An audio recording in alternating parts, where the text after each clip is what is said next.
Salve, muito boa noite, seja bem-vindo aqui ao Frente a Frente. Nós estamos mais uma vez falando de política, é o que manda na sua vida. A política define o seu destino, a sua escola, a educação, o seu peixe, enfim, a sua vida. Olha, o grande debate atualmente no Congresso Nacional é a possibilidade de se criar uma renda mínima. Depois da pandemia, se descobriu que o Estado tem sim que participar da vida das pessoas e que só a iniciativa privada que é importante, uma economia liberal é fundamental, mas que o Estado tem sim o seu papel. De repente se descobriu também que antes os investimentos públicos que iam para grandes obras, o dinheiro acaba não indo todo para o salário, que o bom mesmo é o salário direto, injeção direta na base da economia e em salários como o salário emergencial. Então, são dois projetos. Esse salário emergencial de R$600 e depois uma renda básica chamada Renda Brasil, que deve ficar ali em torno de 300, 330, R$320 por mês. Um Bolsa Família turbinado. O deputado Silvio Costa Filho, de Pernambuco, está hoje aqui e ele participa de vários debates em grupos no Congresso Nacional que discutem exatamente essa situação. Deputado, o salário emergencial, o presidente gostou do resultado, um canhão político, né? Perfeito. Ele vai até quando? Olha, eu acho que todo esforço do governo e por parte do Congresso é que ele possa ir até novembro. Se conseguirmos viabilizar até dezembro, será muito importante para a economia do Brasil. Primeiro, a gente está alimentando a população, que isso é fundamental. Isso tem ajudado bastante, são quase 60 milhões de brasileiros que estão tendo a possibilidade de receber esse auxílio. E, sobretudo, para aqueles que mais precisam, muitas vezes a classe média alta não valoriza esse programa, mas ele tem um cunho social fundamental. Para você ter uma ideia, isso impactou no social crescimento e econômico. Isso possibilitou a gente ter, com toda a crise econômica, um crescimento, Denise, no varejo amplo de 19% em relação ao ano passado. Eu tive recentemente conversando com o presidente da Caixa, o Pedro Guimarães, ele me mostrou dados do mês de junho, o fechamento do mês de junho. Esse ano nós vendemos mais Minha Casa Minha Vida do que o ano passado. Ou seja, está provado que se você empurrar recurso na veia, a economia tende a crescer, a arrecadação de impostos tende a aumentar e, com isso, são mais investimentos que vão acontecer no Brasil, nos estados e municípios. O Brasil tem um problema grave que do 1 trilhão e 400 bilhões de reais só sobra pouco mais de 180 bilhões de reais de despesas discricionárias, ou seja, de livre investimentos. Porque não está vinculado ali, né, a gasto específico. E quando você pega desses 180 bi, aproximadamente 30 a 40 bi é do Congresso para emendas parlamentares e emendas de bancada. Então, o governo tem para poder manobrar em novos investimentos em torno de 100, 120 bilhões para investir em portos, aeroportos, rodovias, estradas. Então, é muito pouco. Então, eu acho que a gente tem um grande desafio no país, que é tentar buscar novas fontes de financiamento para voltar a fazer esses investimentos. Mas sem aumentar a carga tributária. Sem aumentar a carga tributária. A gente já tem a cessão onerosa, que é uma fonte e recursos do pré-sal, que eu acho que nesses próximos 10 anos vai entrar em torno de 80 bilhões de reais ano, por conta dos royalties do pré-sal. Acho que esse dinheiro novo, isso pode ajudar na retomada do investimento. Você coloca bem a preocupação com a carga tributária. O Brasil hoje tem uma carga tributária em torno de 33% do PIB, enquanto os países da América Latina, Zé, têm 22%. Isso inibe o nosso crescimento. Então, a gente precisa fazer o ajuste, ou seja, cortar gastos ruins. Esse tem que ser um dever de casa do governo. Liberar o crédito, sobretudo para aqueles que mais precisam. Eu tenho muito respeito pelo governo do presidente Lula. Acho que houve acertos, como também houve erros. Mas o BNDES ficou fechado em 50, 100 grupos empresariais no Brasil. Ou seja, você só emprestava para os grandes e esqueceram de cuidar daqueles médios que geram muito mais emprego e renda no Brasil. Então, com essa nova reformulação do BNDES e da Caixa de liberar mais crédito, automaticamente isso vai ajudar na retomada da economia. Outro dado importante, o Brasil virou, de fato, o paraíso dos correntistas. Quem tinha dinheiro em banco quis deixar no banco porque dava uma remuneração muito boa em relação aos países do mundo. Acabou. O senhor não falou assim, o senhor defende o salário extra até novembro em R$600? Eu defendo, se possível, até dezembro, R$600. Mas possível. O governo está dizendo que essa conta não fecha, o presidente o senhor está falando de um orçamento apertado. Um pouco menos. Isso, mas o governo tem alguns recursos que estão contingenciados, ou seja, recursos de muitas obras que estavam precificadas, terminaram sem avançar. Tem um debate que a gente está fazendo com Báuro Benevides, que é o debate dos fundos. Nós temos nos fundos mais de 120 bilhões de recursos que estão lá guardados, como vocês sabem, que poderia entrar para alavancar... Que vai ser votado, né? Que vai ser votado, que poderia alavancar a economia. São os fundos constitucionais. Os fundos constitucionais. Aquela PEC dos fundos, né? Isso. Então, eu acho que é possível ainda, até novembro, se possível até dezembro, manter esse programa. E, a partir daí, de janeiro do próximo ano, se desenhar esse programa do Renda Mínima, o Renda Brasil, como o governo começa a discutir. Esse programa já tem. Na Câmara estão chamando de renda básica, tem inclusive uma frente parlamentar que é presidida pelo seu conterrâneo, o deputado João Campos, Perfeito. Do PSB lá de Pernambuco, que vai ser, inclusive, candidato a prefeito de Recife, e tem, ou seja, vai ter que sair da presidência dessa frente e também aí do comando dessa tentativa de se fechar uma renda básica. O governo vem com Renda Brasil, com o outro nome para a mesma coisa, Perfeito. E tem o Bolsa Família. Muita gente já está dizendo que o Renda Brasil é um banho de loja no Bolsa Família, mas vem aí também com a inclusão dessas pessoas que foram descobertas agora pelo poder público quando foi para receber aí o auxílio emergencial. Esse auxílio, ele vai ficar mais próximo do valor, esse novo Bolsa Família, vai ficar mais próximo do valor atual do Bolsa Família, que é ali na faixa de R$180, Perfeito. Ou vai ficar lá mais próximo dos 600, que é pago hoje a título de auxílio emergencial. Vai ter uma briga grande e a disparidade aí de valor entre uma coisa e outra é grande também, né, deputado? Sem Como dúvida. É que vai ser isso? Já está se conversando aí, tentar buscar um consenso? Olha, o Brasil não aguenta, é preciso fazer justiça para a gente também não entrar no discurso demagogo, no discurso populista. Infelizmente, o Brasil não aguenta pagar um auxílio emergencial, como está fazendo, na ordem de R$600 para mais de 50 milhões de brasileiros. Isso dá um impacto de 50 bi mês versus 12, nós estamos falando em 600 bilhões de reais por ano. O governo não aguenta assumir uma demanda dessa natureza. O Bolsa Família, para você ter uma ideia, ele atende em torno de 12 a 14 milhões de brasileiros, num valor de 3 bilhões mês. Estamos falando de 32 bilhões a 33 ano é que o governo federal gasta com Bolsa Família.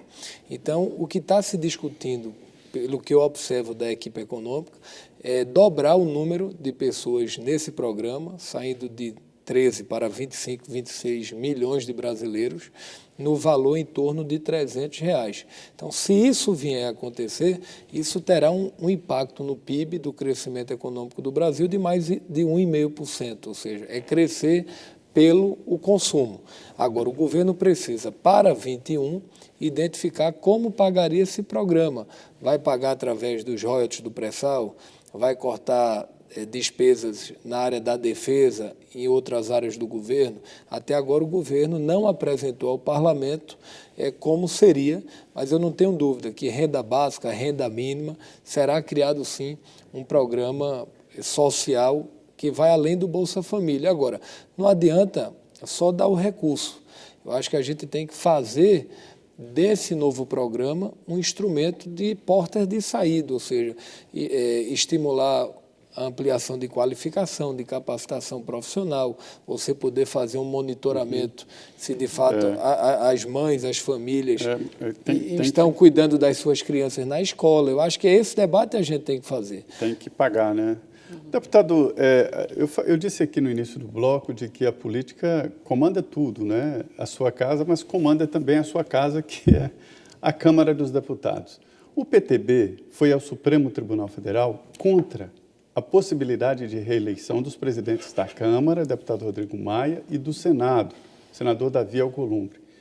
Com este ato, o PTB pode viabilizar a candidatura dos dois, né? Porque se o Supremo entender que isso aí é uma coisa interna do Congresso Nacional, os dois têm maioria, não é o que eu quero, não é o que eu gosto, é uma avaliação política, né? Os dois têm maioria para se reeleger. A Constituição é que impede, né? Olha, eu acho que hoje sim. Eu acho que se o presidente Rodrigo Maia e o presidente Davi viessem a disputar uma reeleição, eles teriam a maioria do parlamento brasileiro. Ou seja, eu acho que o Rodrigo Maia, eu falo pela Câmara, ele tem feito um belo trabalho na minha avaliação. Eu acho que ele tem espírito público, tem um papel muito importante, um papel fundamental, bom, de equilíbrio ali, de fazer o contraponto na política. Isso, muitas vezes eu acho que ele vem sendo até injustiçado por alguns setores da sociedade brasileira. Eu acho que ele, de fato, tem vontade de entregar a agenda econômica do Brasil e a gente percebe isso com todos os movimentos que são dados. Eu acho que o processo da Câmara, ele agora está paralisado, né? A gente está todo mundo aguardando a decisão do Supremo. Se o Supremo autorizar a reeleição, é um cenário. Se não autorizar, aí começa, de fato, o debate eleitoral. Acho que deve eu ou não? tenho evitado tratar muito disso lá dentro. Na sua avaliação, vamos dizer, jurídica, política ali da Constituição, você acha que é legal? Olha, eu acho que tem várias interpretações. Argumentos para os dois lados, para ser e para não ser, para não poder permitir a reeleição. A gente tem casos na Assembleia Legislativa de vários estados do Brasil que você pode ser reeleito. Né? Por quê? Porque você se elege para uma legislatura.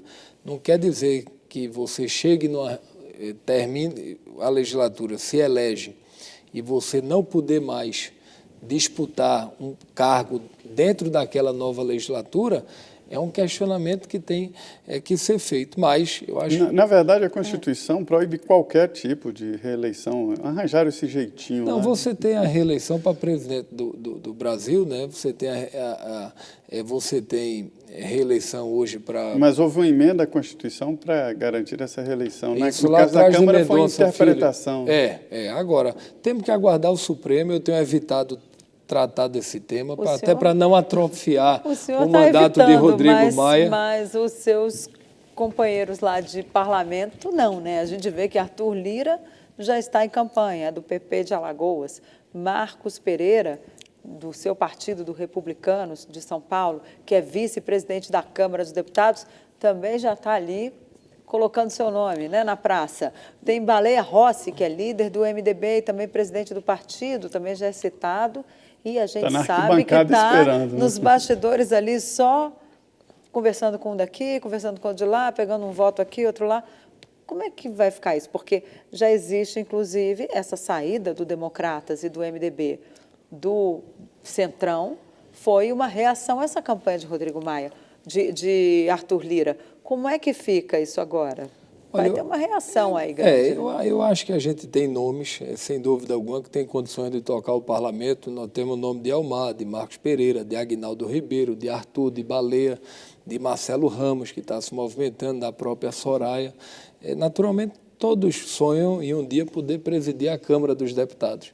Entretanto, eu acho que está muito cedo, né, Denise? Para se tratar, nós estamos vivendo um momento de crise econômica, crise sanitária, uma eleição agora que se avizinha. Então, eu acho que essa eleição da Câmara, de fato, ela deve ficar para dezembro, janeiro do próximo ano, e vamos aguardar a decisão do Supremo. Em dezembro, quando é que voltam as sessões presenciais da Câmara dos Deputados? Há toda aí muitos assuntos que os parlamentares só querem discutir mesmo dentro do plenário, ali naquele calor humano, onde um puxa o outro para fechar acordo em cima da hora. É possível puxar ali os deputados no Salão Verde, no cafezinho, e levar para uma sala, fazer uma reunião, para tentar chegar num acordo. Quando é que volta? Olha, tem alguma perspectiva? Porque a pandemia não cedeu ainda, o que né, estava deputado? programado para acontecer era a volta agora em agosto. Mas só que, infelizmente, você sabe, o quadro de Brasília piorou, né? A gente esperava que ia estar mais tranquilo, enquanto outros estados do Brasil que estavam com crescente, a pandemia diminuiu, a gente esperava que Brasília ia continuar na mesma proporção, ou seja, não ia crescer. E houve um crescimento no final de julho e início de agosto. Então, isso fez com que o presidente Rodrigo Maia segurasse um pouco mais. Vamos aguardar esses próximos 30 dias para, na primeira semana de setembro, fazer uma avaliação para a volta da Câmara. Mudou o Congresso, do né? Senado. Essa relação, o próprio funcionamento do Congresso mudou, né? Houve uma mudança na política e no jeito de fazer política. Eu acho que eu acho que faz falta o debate nas comissões, ouvindo os setores, a audiências centralização de públicas, poderes tal. ali, né? Fica um poder, de certa forma, mais concentrado, o debate ele não acontece na mesma intensidade que deveria acontecer, mas se você olhar, houve também uma grande produtividade. Nesses últimos 4 meses, nós votamos matérias fundamentais para o Brasil. A PEC do orçamento de guerra, o auxílio emergencial, a MP 938, que ajuda estados e municípios. Votamos um conjunto de matérias creditícias para ajudar o crescimento econômico no Brasil, para manter o emprego. Então, dentro da realidade que nós estamos vivendo, eu acho que o Congresso está conseguindo, Denise, cumprir a sua parte. Deputado, infelizmente o nosso tempo chegou ao fim. Vamos torcer para ser logo uma vacina, porque só com a vacina as pessoas terão segurança para sair às ruas, né, sem um perigo de contaminação, ou sem um perigo de passar por uma coisa que em alguns casos é grave, em outros não. Como é uma loteria, a gente não sabe. Verdade. É melhor se precaver. Obrigada pela sua presença aqui. Denise, eu que agradeço o privilégio da gente poder conversar um pouco, agradecer a você, Zé, sempre que convidado nós estaremos à disposição. Parabéns pelo programa, sobretudo pelo bom jornalismo que vocês fazem, responsável, e acho que é isso que o Brasil precisa, diálogo, se comunicar bem com o Brasil e, sobretudo, mostrar ao país esse debate que precisa acontecer. Muito obrigado aí pela oportunidade e vamos estar sempre conversando. Obrigada, é isso, né, Zé Maria? Mais um Frente a Frente, a Covid anda e nós continuamos aqui. Continuamos, e mostrando a você como é feita a política por dentro, e você tira, evidentemente, a sua opinião. Muito obrigado, muito boa noite e até quarta-feira que vem. É isso, a você que nos assistiu, uma boa noite. Fique agora com o Jornal da Vida, com as notícias do Brasil e do mundo. E na próxima quarta-feira, se Deus quiser, nós estamos aqui de volta para trazer mais uma entrevista exclusiva para você. Muito boa noite e até a semana que vem.